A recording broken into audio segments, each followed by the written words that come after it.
When everyone walks away and silence becomes your only companion, something powerful is being built inside you. And if you stay with me, you'll understand why this season isn't rejection, it's preparation. You know that feeling, don't you? When your phone stops buzzing, when the people you thought would always be there just fade into the background. You start questioning everything. Did I do something wrong? Am I being punished? Why does it feel like I'm completely invisible? Maybe you moved to a new city and realized nobody really knows you there. Maybe that relationship ended and your entire social circle shifted. Maybe you're surrounded by people every day, but still feel utterly alone. You're seeing everyone else's highlight reels while you're sitting in an empty apartment, wondering when your season will come. Here's what I'm going to show you. What you're experiencing isn't abandonment. God didn't ghost you. He cleared the room. This isolated season isn't the end of your story. It's the beginning of something you couldn't become any other way.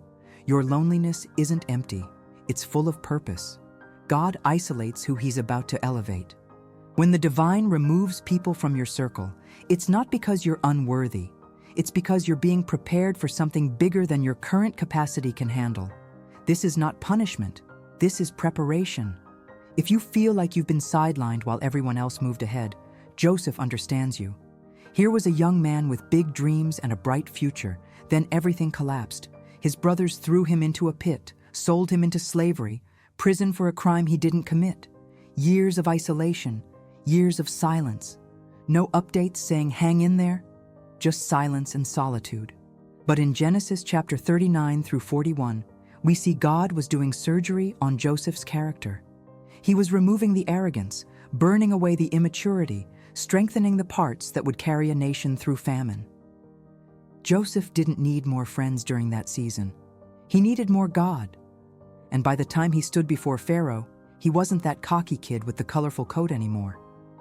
He was a man who could manage an empire because he learned to manage himself alone with God. That's what's happening to you right now. God is removing the training wheels. He's taking away the voices you've been depending on so you can finally hear His voice. Divine isolation is not a punishment. It's a promotion you haven't stepped into yet. Now let's talk about why God's silence feels so brutal. And stay with me, because this next part is where most people misunderstand God. We live in a world that never stops talking. Your phone pings every 3 minutes. Algorithms constantly shout for your attention. We've become addicted to instant responses, immediate validation, quick answers. And then there's God, silent, still, waiting. God's silence is not His absence. It's His invitation. In 1 Kings chapter 19, Elijah was hiding in a cave, waiting for God to show up. There was a powerful wind that tore through mountains, but God wasn't in the wind. There was an earthquake, but God wasn't in the earthquake. There was fire, but God wasn't in the fire. And then there was a gentle whisper, a still, small voice. That's where God was. God whispers on purpose. He doesn't compete with the noise. He waits for the noise to stop. When everyone else in your life is loud, God backs up. But when it gets quiet, when you finally stop scrolling and numbing yourself with distractions, that's when you hear Him. Your season of silence isn't rejection, it's recalibration. God is teaching you to recognize His voice in the whisper, so that when the noise comes back, you won't lose Him in the chaos. If this season feels painfully accurate for you, just type, "I'm still here" in the comments. You're not alone in this. Here's where it gets uncomfortable, but it changes everything. God breaks your emotional dependencies because they were never meant to carry the weight you put on them. If losing them broke you, they were never your foundation. They were your crutch. And God doesn't build kingdoms on crutches. That person whose approval you needed to feel valuable, that relationship you thought defined your worth, that career that gave you your identity. When God removes those things, it feels like the ground is collapsing. But that wasn't solid ground. That was sand. And God is making you build on rock. In Matthew chapter 7, verses 24 through 27, Jesus talks about two builders. One built his house on sand, the other on rock. When the storms came, the house on sand collapsed. The house on rock stood firm. God is forcing you to audit your foundation.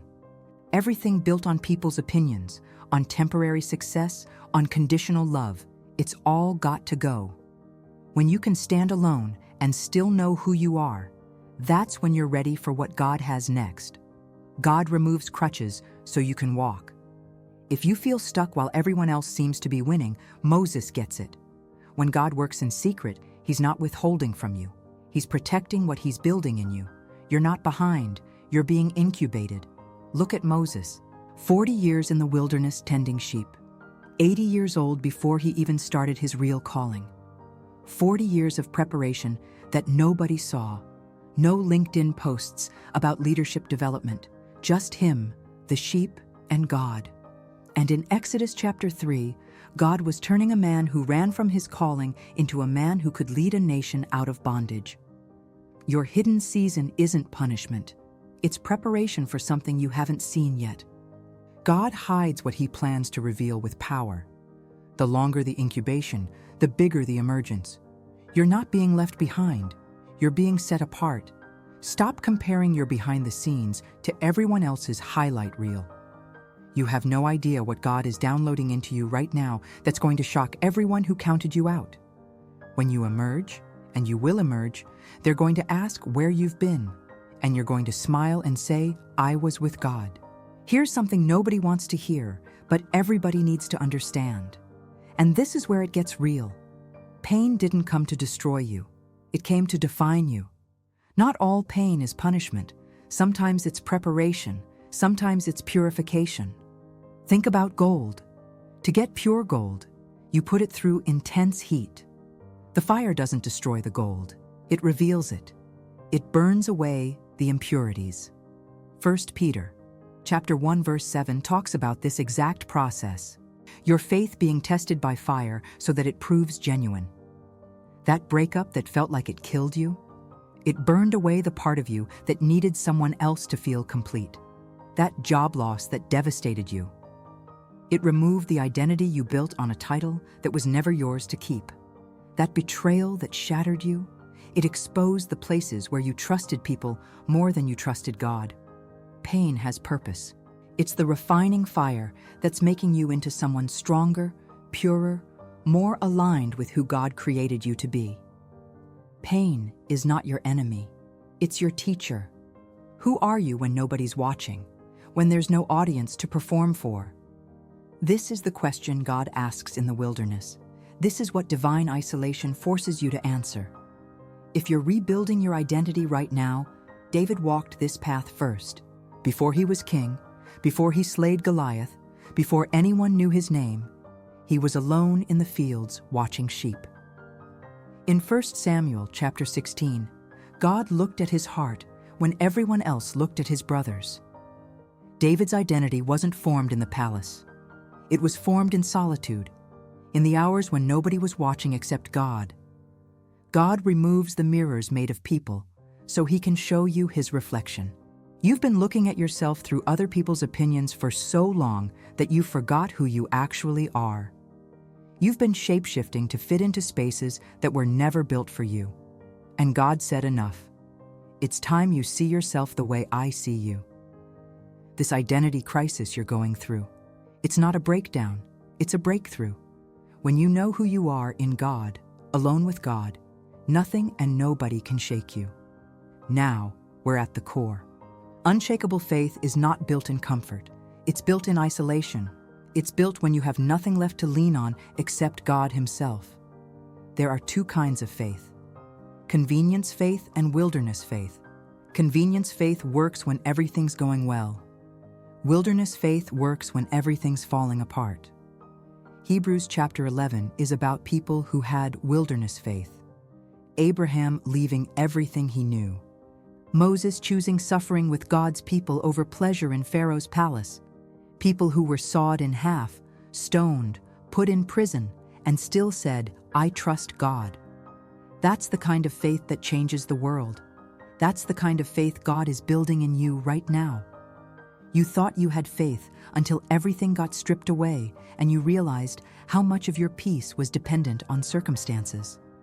God is upgrading you from circumstantial faith to unshakable faith. The kind that says, even if He doesn't rescue me the way I want, I still trust Him. Even if this lasts longer than I expected, He's still good.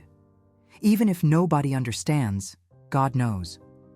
This is the faith that can't be shaken because it's not built on results. It's built on relationship. It's not built on what God gives you. It's built on who God is. One more thing. Your loneliness is not a prison. It's a womb. Something is being born in you right now that could only be conceived in solitude. This isn't where you die. This is where you're reborn. Jesus Himself withdrew to lonely places. Luke chapter 5, verse 16 tells us He often pulled away from crowds to pray. If the Son of God needed solitude, why do you think you don't? Greatness is gestated in quiet places. Vision is downloaded in silence. Character is built when nobody's cheering. You're not in a tomb. You're in a womb. And just like a baby in the womb doesn't understand what's happening, but trusts the process, you have to trust that this dark, tight, uncomfortable season is forming you into something the world has never seen before. When you emerge, and mark my words, you will emerge, you're going to be so different that people won't recognize you. And that's exactly the point. So if you've been feeling isolated, if you've been questioning why everyone left, if you've been sitting in silence, wondering if God forgot about you, this message is your confirmation. You're not forgotten. You're not abandoned. You're not being punished. You're being prepared. You're being positioned. You're being purified. When you have only God, you don't collapse. You discover what you're actually made of. You don't break. You become unbreakable. And when you emerge from this season, you won't just be different. You'll be dangerous to every plan of the enemy because you'll finally know who you are and whose you are. You might need to hear this again in a different season of your life. That's okay. God's timing is perfect.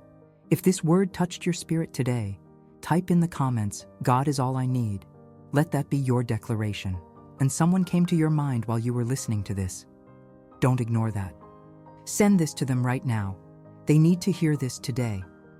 If this message blessed you, hit that like button, subscribe to this channel, and share this with someone who's sitting in isolation, wondering if they'll make it through. Let them know they're not alone in feeling alone. God bless you. I'll see you in the next one.